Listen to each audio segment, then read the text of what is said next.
Carley, it's so good to see you again. What's going on with CODEPINK? By the way, Hi. vindication to you and to Veterans for Peace for being right for the past 20 years and for fighting against these wars, for making a stand. That's truly appreciated. All the work that you guys did.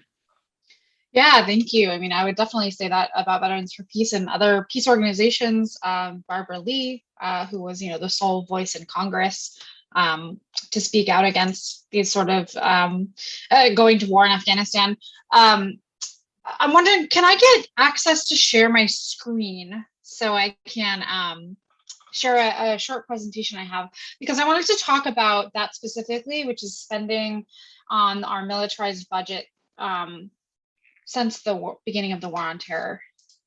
Sure. Let me make you a co-host. Thank you so much.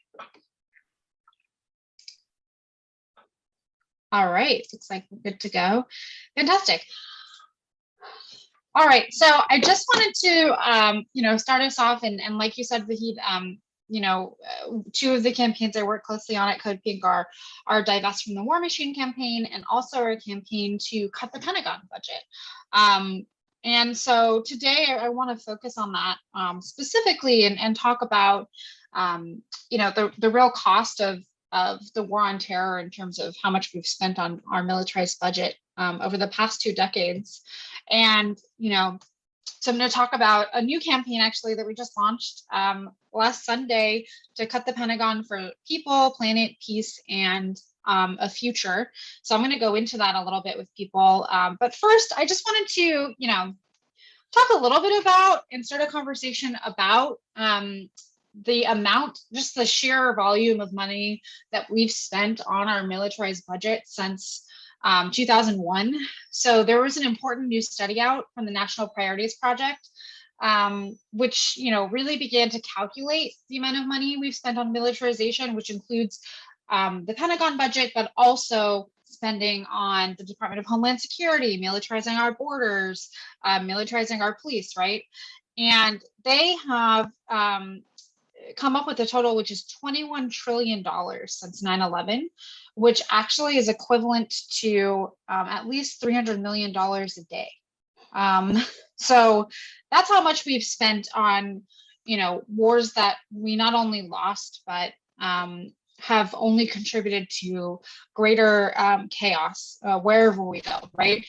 And then, just on the flip side, right, to see how much we could have spent, if we wanted to spend that on social programs, how much we could have actually gotten, right? 4.5 trillion to fully decarbonize our electric grid, millions of jobs, erasing student debt. And we could do all of that with less than half of what we spent on the war on terror, right? So I think that's really important to keep in mind as we move forward. So I also wanted to talk a little bit about the current level of military spending in the United States. This is obviously from 2019, this graph, but it's a good indication of how much we spend on our Pentagon budget and how it's compared to other countries, because I think that's an incredibly important comparison that we have to make, right? Even if we shaved $250 billion from the budget, we'd spend more than the rest of the world combined on our military, right? So when people start wringing their hands about us not being able to cut our military budget, this is a really useful statistic to have in mind, right? And you'll see also compared to what China, India, Russia, and these other top countries also spend combined. Another thing that's really important is to compare how much we spend on our military versus the rest of our discretionary spending at the federal level, right? So how much money Congress decides to spend on the military versus transportation, education, health, veterans benefits, housing, right? And so up until 2021, we've been spending more than half of our discretionary spending on the military budget, right? And so what I want to talk about a little bit is some of the logic behind our campaign to cut the Pentagon budget, which is, if we're going to end war, we need to stop allowing companies to profit from war, right? That's a key component of our campaign. And it's why we focus on, for example, understanding how war profiteers, including companies that produce weapons of war, right, exert so much influence over our politicians. So you can see, right, weapons manufacturers and so-called defense contractors use their huge profits to fund the campaigns of politicians. And those politicians vote to extend, existing wars, engage in new conflicts that sometimes we don't even know about, right? And steadily increase the Pentagon budget every year, right? So this is a cyclical process that keeps going every year. And obviously, this doesn't capture all of the ways our politicians are heavily influenced by war profiteers, right? It doesn't capture lobbying, think tanks, etc. But it does offer those of us who want to end war for profit an important site for intervention, which I'll get to shortly here. But I also wanted to talk a little bit more about how that relates to our Pentagon budget, right? Because we need to take a step back and understand the scale of the problem and how campaign contributions from weapons companies present such an extreme conflict of interest, right? If these companies are donating to our politicians, we have to understand why that would be the case, right? So in 2021, the Pentagon budget is about $740 billion, which means we'll spend over $1.4 million a minute on the Pentagon budget in 2021 alone. And half of that budget will go directly to private defense contractors, which includes military weapons manufacturers like Raytheon, Northrop Grumman, et cetera, right? So the same politicians who are taking campaign contributions from these companies vote to approve funding that goes directly into their pockets every year, right? Can't think of a more clear conflict of interest that our politicians engage in. And then I also just wanted to emphasize a couple of other aspects of the Pentagon budget that are something that we're working to end, but also I think reveal how pernicious our extremely large Pentagon budget is to people who also live within the United States, right? We dedicate so much of our budget to creating and maintaining weapons that the US military can send quote unquote excess military grade weaponry to local police forces through something called the 1033 program, which was created during the 1990s during the so-called war on drugs, right? And has since transferred at least $7.4 billion in military property, including weapons, to police forces. And that's just all we know of at this point, right?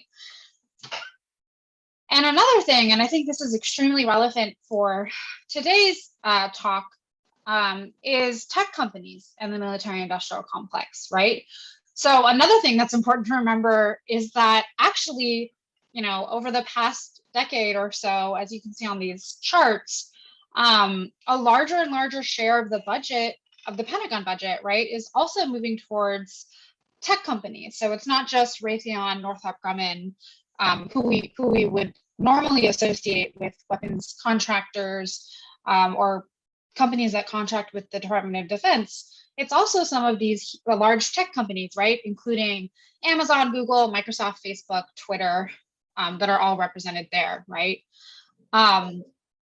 And the 2000s really saw the rise of profits and prominence of US big tech, right, as you can see.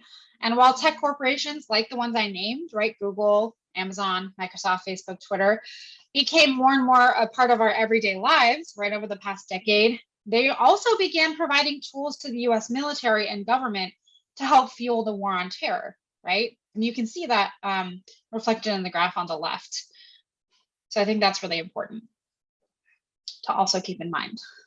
And, I think we always have to come back to this idea that not only is our spending on the Pentagon budget morally wrong because of the kind of terror that it produces around the world, right?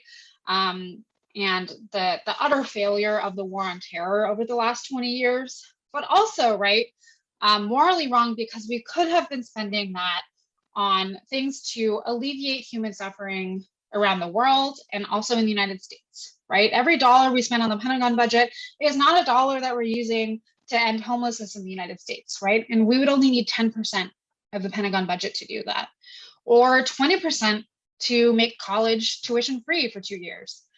Or, and I think this one's important, 50% of the budget could end world hunger by 2030, right? So not only is it outrageous that we're giving all of this money away to weapons manufacturers, it's also outrageous that we're not spending it, like I said, to alleviate human suffering. And I think that's important that we keep that in mind and we remember that, because it's just, I can't emphasize it enough, right?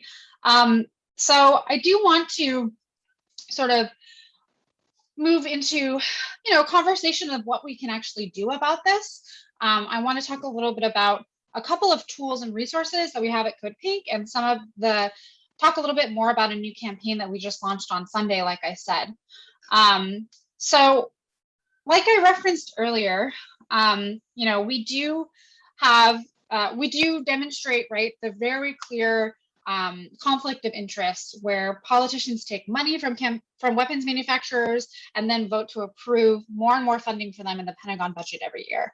So what can we actually do about that, right?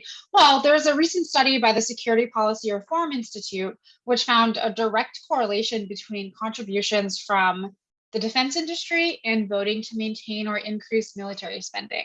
Obviously, we know that that's true, right? But it's helpful to have a study that shows that for us, right? And based on that, we also have, and we're calling on everyone to reach out to their congressional representative to sign the CODEPINK pledge to commit to stop taking campaign contributions from weapons companies, right? It's a first step in a really important process of making our congresspeople much more accountable to us, rather than weapons companies, right? And the CEOs of these companies that make outrageous sums of money every year. I'll just show you the pledge and what it looks like. It's very simple, right? We're asking people to stop taking contributions from the top 5 weapons manufacturers and also from the NRA. And you can see there, it lays out the logic very simply, which is, as an elected official, our representatives are in charge of approving this funding every year. It's completely outrageous and unacceptable for them to also take contributions from those same companies. Very simple and also very illuminating, right? If you take this to your representative and they refuse to sign it, that's really helpful for you to understand and have that interaction with them. And we've had that in the past. So the last thing I wanted to talk about, like I said, was a new campaign that we actually launched on Sunday. This picture is from Sunday, September 12th, outside of the White House, following the 20th anniversary of 9/11. We wanted to come out with a very clear campaign, right? The 20th anniversary of 9/11, the end of the war in Afghanistan. Where do we go from here? Well, it's very clear, right? What we need to do now is to cut the Pentagon for the people, planet, peace, and future, right? Because, it's a campaign that we have to use in order to, recognize that if we're going to, be serious about taking on the military-industrial complex, addressing the climate crisis, addressing the crisis that we find ourselves in because of the COVID-19 pandemic, right? We need to create a big tent of organizations from across the progressive movement, right? Including climate justice organizations, religious organizations, organizations that, work to increase access to healthcare, all of the above, right? We need them to also take this on as an important issue that cuts across all of our movements, because if we cut the Pentagon budget, like I've demonstrated, we could pay for so many of the things that we're told over and over again we don't have the money to, right? We don't have the money for universal health care. Well, in fact, we do, right? And we've proven that by spending $21 trillion on the war on terror alone. So we're calling now a clear cut to the Pentagon budget. And so I'll just, people can sign up as individuals and also as organizations. We're encouraging everyone to sign up to join the campaign. And once you do, you can, as an individual, become part of a team to generate ideas for actions, tactics, support on social media, and planning actions in your local community. As an organization, we really want to bring together people from across our movements, like I said, to create a really strong push to cut the Pentagon budget, because now is the time to do so. So I'm going to go ahead and stop sharing my screen. And that does it for my presentation.